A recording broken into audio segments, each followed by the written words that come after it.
masing-masing paslon itu dia sudah punya medsos masing-masing gitu. Jadi misalnya Prabowo belakangan ini dia sangat kurang aktif lagi di Twitter, tapi respons masyarakat terhadap Prabowo itu paling besar di Twitter gitu.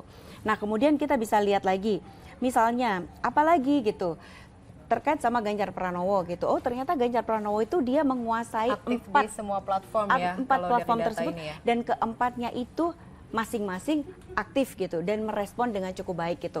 Kemudian juga Anies Baswedan juga demikian gitu. Nah jadi yang menarik itu memang Prabowo. Jadi Prabowo itu Pasif Twitternya tapi nggak banyak. ya Twitternya nggak aktif, bahkan dalam 3 bulan tuh hanya 1 kali posting, tapi responsnya yang ditujukan kepada Prabowo itu sangat besar sekali gitu. Nah tetapi kalau kita bedah lagi yang milenial sama yang Gen Z gitu, ternyata Twitter itu banyak banget yang nge-tweet tapi sayangnya nggak ada respons gitu. Nah biasanya yang paling banyak respon itu adalah di TikTok dan Instagram. Oke. Dan ini adalah sebenarnya kekuatan Ganjar terkait dengan Gen Z. Kenapa dia sangat tinggi sekali? Karena ternyata dia mainnya sedikit dan kebanyakan di TikTok dan kemudian direspon oleh banyak orang. Kenapa Gen Z itu menyukai Ganjar lebih banyak? Karena apa? Salah satu hal terkait sama Gen Z itu adalah mereka tuh suka humor. Jadi segala sesuatu yang sifatnya humor itu menyenangkan mereka. Jadi yang tidak terlalu kampanye yang tidak gitu terlalu ya. kampanye gitu loh, tetapi kampanye tapi ada sesuatu yang dimasukkan, message-nya kena gitu. Dan kemudian juga terkait sama seni, itu mereka senang nih. Ini kita bicara soal Gen Z ya, mereka punya karakter yang khas gitu. Nah Gen Z itu kenapa dia suka sama Prabowo? Karena Prabowo itu dianggap orang yang dia punya sesuatu yang menjadi kayak semacam hero buat mereka gitu. Jadi mereka tuh punya mimpi gitu. Nah bedanya kalau misalnya milenial itu senang sama Ganjar, kenapa? Karena dia menganggap bahwa oke lah Ganjar itu adalah orang yang apa namanya bekerja keras akhirnya membentuk Jawa Tengah menjadi seperti ini, seperti ini, seperti ini gitu. Nah milenial yang suka ke Prabowo misalnya itu adalah mereka yang bicara terkait sama oh ternyata Prabowo itu punya sesuatu yang dianggap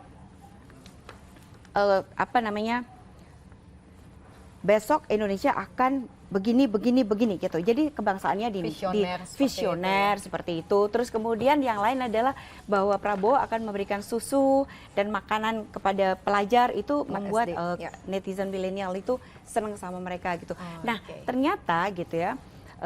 Hal ini juga terkait juga dengan Anies Baswedan gitu. Ternyata Anies Baswedan itu misalnya kenapa dia disukai gitu ya.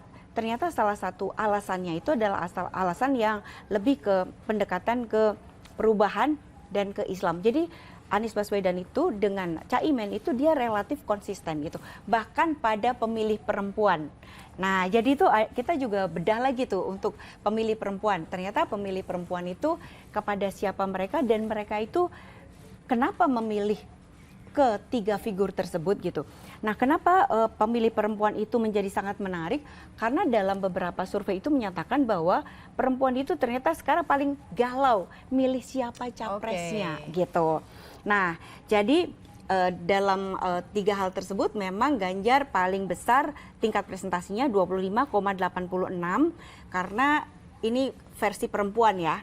Gitu karena kepemimpinan Ganjar itu dianggap sejuk, sederhana gitu dan tidak suka pemimpin yang sifatnya tuh kasar gitu.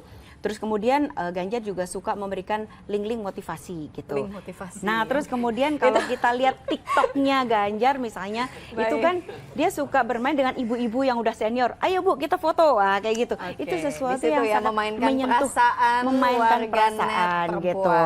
Nah terus kalau misalnya kepada Prabowo itu ada 21,84%. Ini adalah perempuan-perempuan dengan karakter yang berbeda gitu.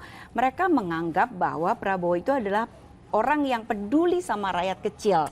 Mereka juga peduli sama santri karena Prabowo itu di framing dekat dengan kelompok ulama dari masa lalu gitu. Kemudian dia juga sosok kesatria dan jujur. Nah itu adalah versi netizen gitu. Nah kemudian juga di sisi lain itu ada Prabowo yang momen seorang lansia yang mendekati PS dan kemudian hormat. Nah seperti itu yang disukai sama perempuan gitu. Jadi ada juga cerita soal perempuan yang dia mengharapkan Prabowo harus tolong dong ini soal akun TikTok shop ini ditutup, apa yang harus dijawab gitu, apa yang harus dilakukan gitu. Nah, sementara Anies Baswedan itu sebanyak 19,49 itu dikaitkan sosok Anies yang dianggap sebagai pemimpin Islami dan didukung oleh ulama. Jadi sosok yang dianggap oleh netizen perempuan itu jujur, sopan, dan amanah gitu.